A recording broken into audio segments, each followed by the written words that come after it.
Hi friends, today we are going to discuss supported admission beyond 30 days, that is section 90 under Mental Health Care Act of 2017.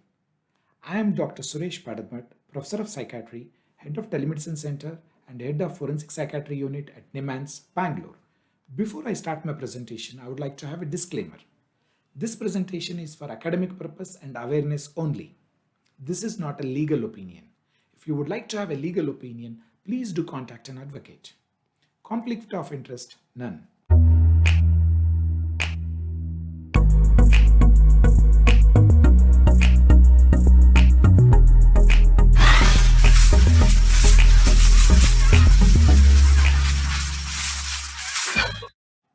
Today we are going to discuss about supported admission under Mental Health Care Act of 2017. As you know from the chart, there are two types of admission. One is independent admission and supported admission, or else independent admission, it is also called as voluntary admission. Regarding this, I have made a video. Please do visit my channel. Regarding supported admission, today we are going to discuss. Again, in supported admission, there are two types of admission. Supported admission up to 30 days, that is section 89.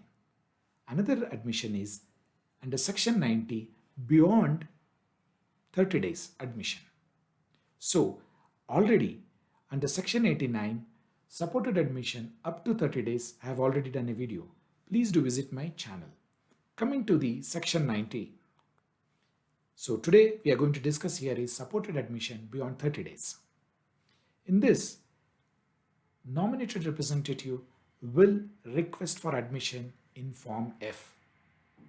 And here again, what are the conditions which is required? If a person with mental illness who has been admitted under section 89 and he continues to be symptomatic and he has lost his capacity and he cannot be discharged, then section 90 will be applicable. By chance, if he had been discharged recently under section 89 and within past 7 days, if you are going to readmit, you are not going to readmit under 89, you are going to admit under section 90. And again, with these two important criteria, the NR should give an application under Form F. And the medical officer, after receiving the request, the two psychiatrists should examine him and to certify him that he fulfills the following criteria. This is Form F. The criteria is very clear. Two psychiatrists should have examined on the day of admission, or what we call it as in the preceding 7 days, they have to be examined independently, and independently has to be opined that he requires to be kept in the mental health establishment. For the criteria has the person with mental illness has consistently over time threatened or attempted to cause bodily harm to himself. That is very essential. Consistently is trying to harm himself. And also, or has consistently over time behaved violently towards another person, or has consistently over time caused another person to fear of bodily harm. This is complex. Simple is consistently is dangerous to others or causing harm to others. And also has consistently over time shown an inability to care for himself to a degree that places himself individual risk for harm to self. So my dear friends, the three important criteria, that is consistently is dangerous to self, consistently dangerous to others, and consistently is unable to take care of himself. So if these, in simple words, if you are able to understand, that means section 90 is applicable. Along with this, the loss of capacity is must. And once you are admitting, you have to inform the mental health review board within 7 days if he is a male, or else if it is a female within 3 days. And mental health review board, if they are considering for section 90 within 21 days, they have to report back and say yes, continue with the admission, or else they can revoke the admission. At the same time, psychiatrist in charge of the treatment of such person with mental illness should submit a plan if the MHRB requires that after 90 days or under this section, what will be the community treatment plan. And one more important criteria, please do remember, merely there is no place to go for this person with mental illness, you cannot keep him in the mental hospitals. You have to discharge. And there are many instances, Supreme Court has come heavily on the mental health establishment for keeping a person for 5 years, 10 years, and the reason is they don't have a place to go. That cannot be an indication.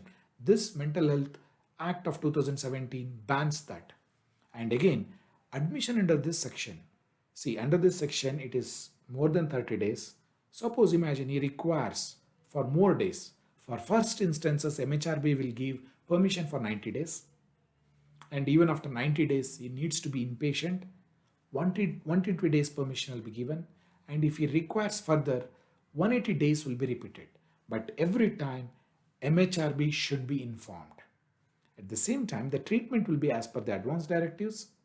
If there is no advance directives, then if he requires 100% support, the nominated representative will give the consent. But if he doesn't have, he requires only some support, the person with mental illness will give the consent. Again, capacity to consent should be assessed every 15 days once. By chance, during the treatment under this section, if the person with mental illness regains capacity to consent, then advance directive and nominated representative will cease. Your admission and treatment will be as per the wish and will of the person with mental illness. That means with the consent of the patient. And Mental Health Review Board can review the admission on a complaint by the NR or by the patient or any NGO, or MHRB can do suo motu also.